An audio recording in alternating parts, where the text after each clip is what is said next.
새벽 5시 반. 도연은 어김없이 기계실 문을 열었다.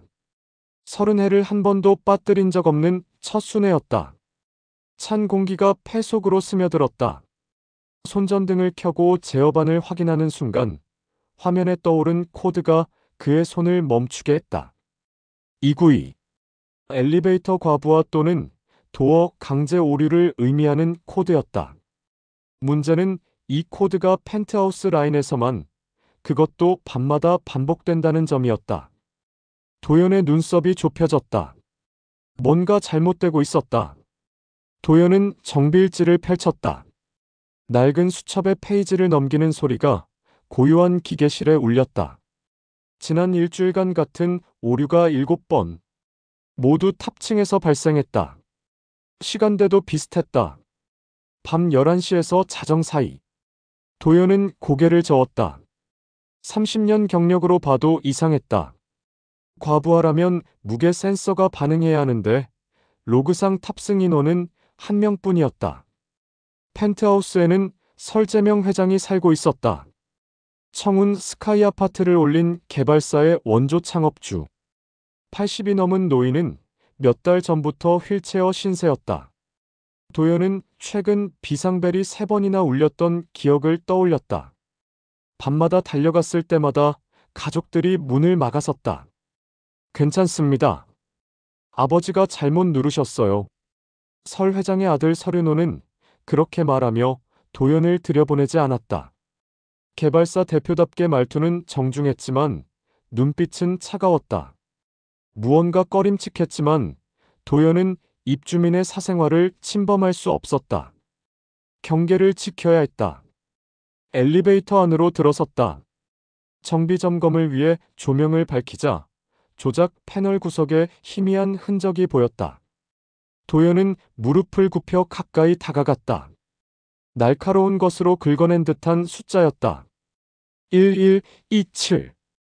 홈이 깊었다. 도연은 손가락으로 그 흔적을 따라갔다.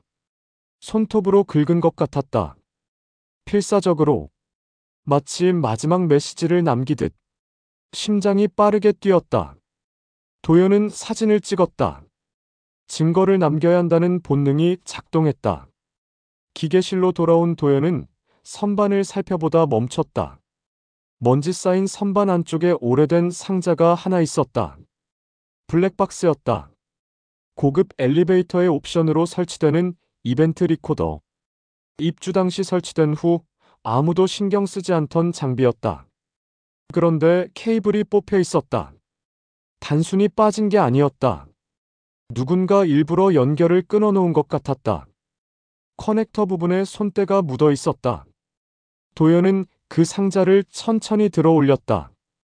무언가 잘못되고 있다는 직감이 온몸을 휘감았다. 30년간 기계를 만져온 사람의 본능이었다. 기계는 거짓말을 하지 않는다. 문제는 언제나 사람 쪽에 있었다. 도연은 블랙박스를 조심스럽게 작업대 위에 내려놓았다. 이것이 무언가를 말해줄 것 같았다. 도연은 정비일지에 꼼꼼히 적었다. 292 반복 발생, 탑층, 야간 시간대, 패널 긁힌 흔적 발견, 블랙박스 케이블 단선 확인. 펜촉이 종이를 긁는 소리가 작게 울렸다. 도연은 한 글자도 빠뜨리지 않았다. 기록이 자신을 지켜준다는 걸 알았다. 30해 동안 그렇게 살아왔다. 말로 설명할 수 없을 때 기록이 대신 말해줬다. 경비실로 내려가자 박문수 반장이 고개를 들었다. 63세 문수는 이 아파트를 도연만큼이나 오래 지킨 사람이었다. 두 사람은 말이 많지 않았지만 서로를 믿었다. 도연 씨, 그 윗집 말이야. 문수는 목소리를 낮추며 주변을 살폈다. 요즘 밤만 되면 이상한 소리가 나. 비상도어를 힘으로 여는 것 같은 소리. 쇠가 삐걱거리는 소리도 들리고. 도연은 천천히 고개를 끄덕였다. 역시 자신만 느낀 게 아니었다. 문수의 증언이 퍼즐의 한 조각처럼 맞춰졌다. 그날 밤 11시. 도연은 막 잠들려던 참이었다. 딸 한나는 옆방에서 이미 잠든 상태였다. 휴대전화가 울렸다. 관리소였다. 펜트하우스 라인 엘리베이터가 또 멈췄다고 했다. 도연은 재킷을 걸치고 현장으로 달려갔다. 가슴이 두근거렸다. 이번엔 뭔가 발견할 수 있을 것 같았다. 현장에 도착했을 때 엘리베이터 문은 이미 열려 있었다. 서륜호가 안에 서 있었다. 표정이 굳어 있었다. 도연은 손전등으로 내부를 비췄다. 바닥에 검은 얼룩이 있었다. 가까이 다가가자 인주였다. 도장을 찍을 때 쓰는 그 인주. 장갑에 묻어 바닥에 떨어진 것 같았다. 얼룩 주변으로 발자국도 보였다. 휠체어 풀레스트에도 이상한 흔적이 있었다. 긁힌 자국과 찌그러진 부분. 누군가 휠체어를 거칠게 다룬 흔적이었다. 금속이 휘어진 각도가 심상치 않았다. 뭘 그렇게 보십니까? 서륜호의 목소리가 날카로웠다. 도연은 대답하지 않고 사진을 찍었다. 플래시가 터졌다. 증거를 남겨야 했다. 서륜호의 얼굴이 일그러졌지만 도연은 개의치 않았다. 다음 날 아침 관리소장이 도연을 불렀다. 소장의 얼굴이 난처해 보였다. 펜트하우스 측에서 항의가 들어왔다는 것이었다. 정비기사가 서툴러서 고장이 찼다고 합니다. 담당을 바꿔달라고 하시네요. 법무팀 변호사가 직접 전화했어요. 도연은 입술을 깨물었다. 30년 경력을 서툴다고 했다. 분노보다는 허탈함이 밀려왔다. 하지만 도연은 아무 말도 하지 않았다. 대신 정비일지를 더 꼼꼼히 적었다. 시간, 오류 코드, 현장 상황, 사진 번호, 인주 발견 위치, 휠체어 손상 부위까지. 손이 떨렸지만 글씨는 또박또박했다. 기록은 거짓말을 하지 않는다. 도연은 그것만 믿었다. 패널에 긁힌 숫자가 머릿속을 떠나지 않았다. 1127. 도연은 퇴근 후 딸 한나를 불렀다. 26의 한나는 컴퓨터 공학을 전공했다. 취업 준비 중이었지만 아버지보다 제어반을 잘 이해했다. 도연은 딸이 자랑스러웠다. 자신이 손으로 익힌 것을 딸은 머리로 이해했다. 아빠, 로그 파일 백업 받을 수 있어? 한나는 노트북을 열었다. 화면 불빛이 딸의 얼굴을 비췄다. 도연이 몰래 가져온 USB를 꽂자 화면의 숫자들이 빠르게 스쳐갔다. 한나의 손가락이 키보드 위에서 빠르게 움직였다. 이거 봐, 아빠. 한나의 손가락이 화면을 가리켰다. 밤 11시 11분부터 11시 27분 사이. 여기서 도어 수동 개방, 과부하 신호, 급정지가 동시에 일어났어. 이건 정상적인 패턴이 아니야. 도연은 숨을 멈췄다. 11시 11분부터 27분. 1127. 패널에 긁힌 숫자와 정확히 일치했다. 심장이 쿵쾅거렸다. 누군가 그 시간을 남긴 거야. 한나가 조용히 말했다. 도연은 천천히 고개를 끄덕였다. 설 회장이었다. 손톱으로 필사적으로 긁어가며 시간을 남긴 것이었다. 도움을 요청하는 신호였다. 마지막 희망이었다. 누군가 이 숫자를 발견해 주기를 바라며 남긴 증거였다. 아빠, 기계실에 있던 블랙박스 말인데. 한나는 검색 결과를 보여줬다. 이벤트 리코더는 진동, 속도뿐 아니라 오디오 신호도 잡을 수 있대. 옵션 모델이면 마이크가 내장되어 있어. 케이블만 제대로 연결하면 그날 밤에 무슨 일이 있었는지 들을 수 있을 거야. 도연의 눈빛이 달라졌다. 증거가 있을지도 몰랐다. 그 시간에 무슨 일이 있었는지, 누가 무슨 말을 했는지 녹음되어 있을지도 몰랐다. 케이블 만들 수 있어? 호환이 되게? 한나는 자신있게 고개를 끄덕였다. 해볼게. 부품 주문하면 이틀이면 충분해. 도연은 딸의 어깨를 토닥였다. 한나의 어깨가 작고 가냘펐지만 이 순간만큼은 든든했다. 둘만 사는 반지하 새방은 좁았고 겨울엔 습기가 찼지만 이 순간만큼은 따뜻했다. 자신이 혼자가 아니라는 게 느껴졌다. 누군가 함께 싸워준다는 것만으로도 힘이 났다. 이틀 후 밤, 도연은 문수의 도움을 받아 기계실로 들어갔다. 야간 점검이라는 명목이었다. 한나가 만든 케이블을 조심스럽게 연결했다. 커넥터가 딸각 소리를 내며 들어갔다. 블랙박스에 초록색 불이 들어왔다. 작동하고 있었다. 그때 탑층 호출 신호가 울렸다. 엘리베이터가 움직이기 시작했다. 도연은 급히 헤드셋을 귀에 꽂았다. 블랙박스에서 미세한 소리가 들려왔다. 처음엔 정적이었다. 기계음만 희미하게 들렸다. 그러다 낮게 짓누르는 소리가 들렸다. 무언가 무거운 것을 억지로 누르는 듯한 소리였다. 숨소리도 거칠었다. 도장을 찍어. 빨리. 남자 목소리였다. 차갑고 다급했다. 도연은 숨을 죽였다. 힘줘. 제대로 안 찍혔잖아. 손을 더 눌러. 또 다른 목소리. 여자였다. 날카로웠다. 도연은 온몸에 소름이 돋았다. 엘리베이터 안에서 무슨 일이 벌어지고 있는 것이었다. 설 회장을 억지로 누르고 있는 것이었다. 치장을 강제로 찍히게 하는 소리였다. 급히 탑층으로 올라갔다. 심장이 터질 것 같았다. 문이 열리자 엘리베이터 벽면에 작은 얼룩들이 보였다. 빗방울처럼 튄 인주 자국이었다. 도연은 떨리는 손으로 사진을 찍었다. 플래시가 몇 번이고 터졌다. 손이 떨렸지만 셔터를 놓치지 않았다. 각도를 바꿔가며 여러 장을 찍었다. 기계실로 돌아와 도연은 모든 파일을 백업했다. 정비일지, 사진, 시간대별 로그, 오디오 녹음, 증거를 세 곳에 나눠 저장했다. 클라우드, USB 외장하드. 혹시라도 하나가 사라지더라도 나머지가 남도록. 30년간 배운 게 있었다. 현장에서는 기록이 전부라는 것. 증거를 잃으면 진실도 사라진다는 것. 도연은 새벽까지 자료를 정리했다. 시간대별로 파일명을 붙이고 메모를 달았다. 손목이 아팠지만 멈출 수 없었다. 기록이 자신을 지켜줄 거라고, 아니 설 회장을 지켜줄 거라고 믿었다. 이 증거들이 진실을 밝힐 거라고 믿었다. 다음 날 아침, 도연은 관리소장에게 불려갔다. 소장의 얼굴이 창백하게 굳어 있었다. 책상 위에 법률 서류가 놓여 있었다. 두꺼운 서류 뭉치였다.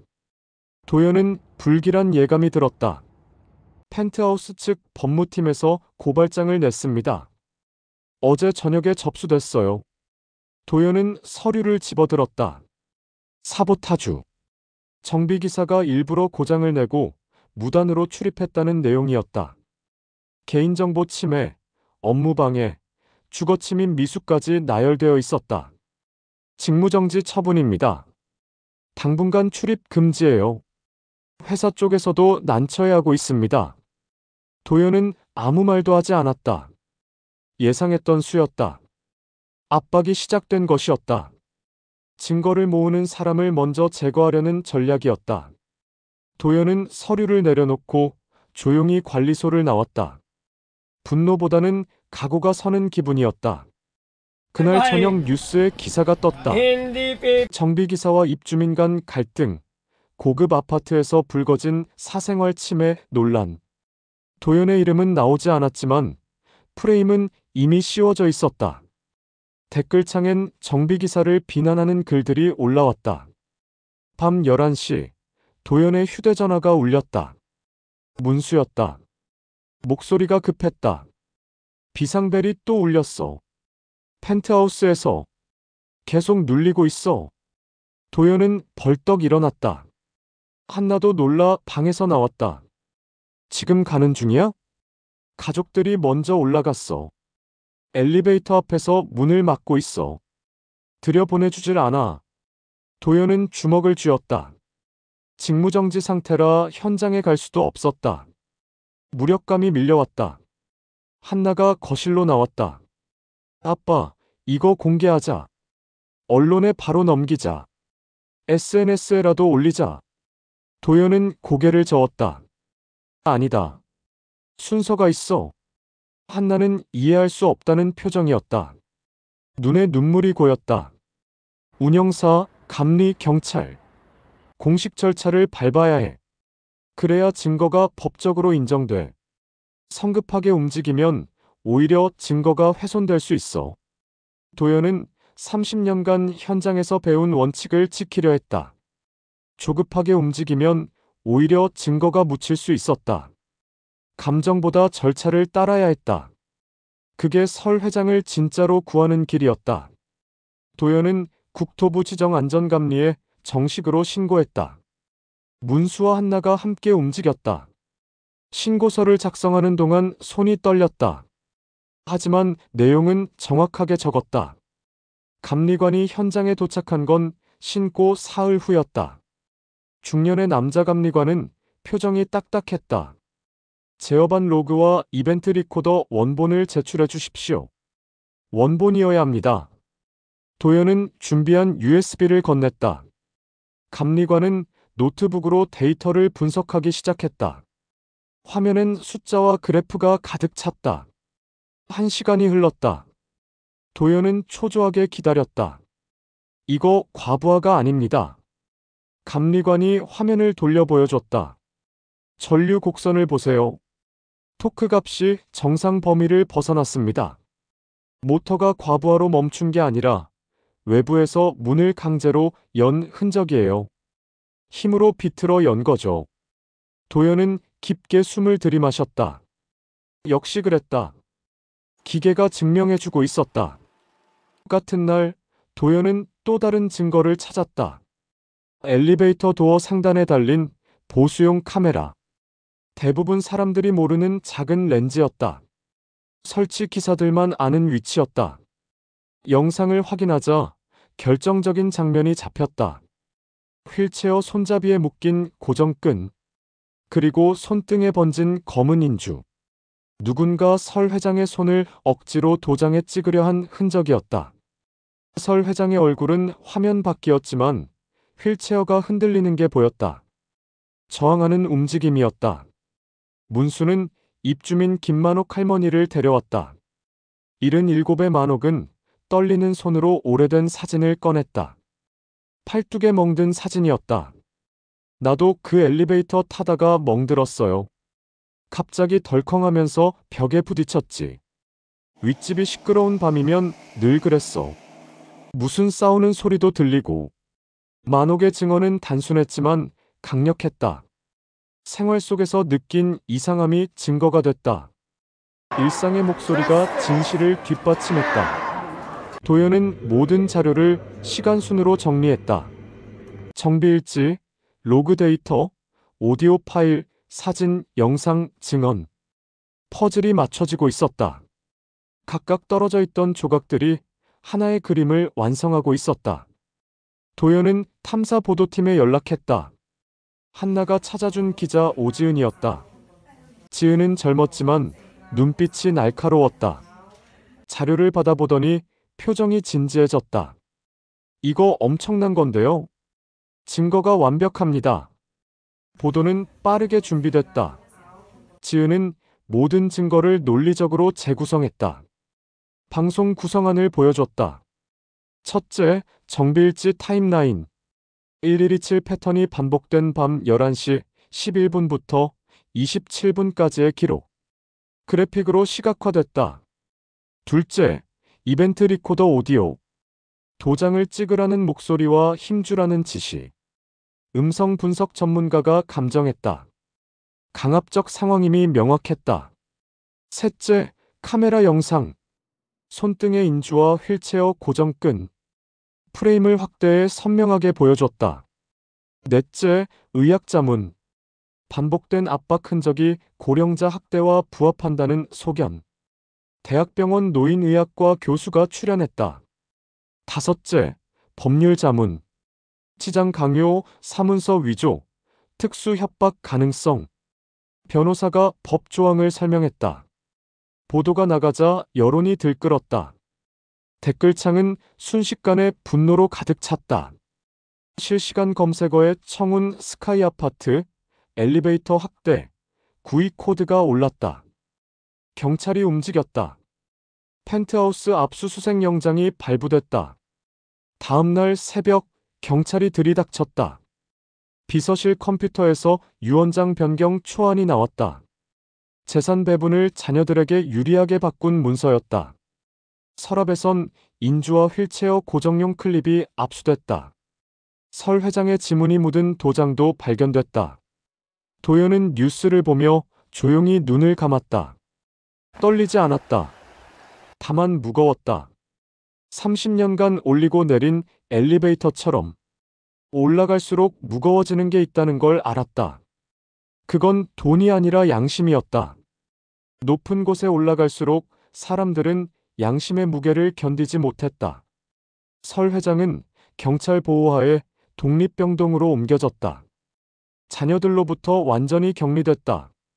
며칠 후 의식이 돌아왔다. 의사들은 놀라워했다. 스트레스에서 벗어나자 회복이 빨랐다. 진술은 짧았지만 명확했다. 정비기사분이 아니었으면 전 이미 없었을 겁니다. 매일 밤 도장을 찍으라고 협박했어요. 손을 억지로 눌렀습니다. 서륜호와 설미영, 그리고 매제 변호사 진상우는 사문서 위조, 노인 학대, 강요 혐의로 기소됐다. 구속 수감됐다. 법정에 선 날 도연은 정비일지 한 권만 들고 증인석에 앉았다. 낡은 수첩이었지만 그 안엔 진실이 담겨 있었다. 검사가 물었다. 증인은 어떻게 이 사건을 알게 됐습니까? 도연은 천천히 입을 열었다. 목소리는 떨리지 않았다. 엘리베이터는 거짓말을 안 합니다.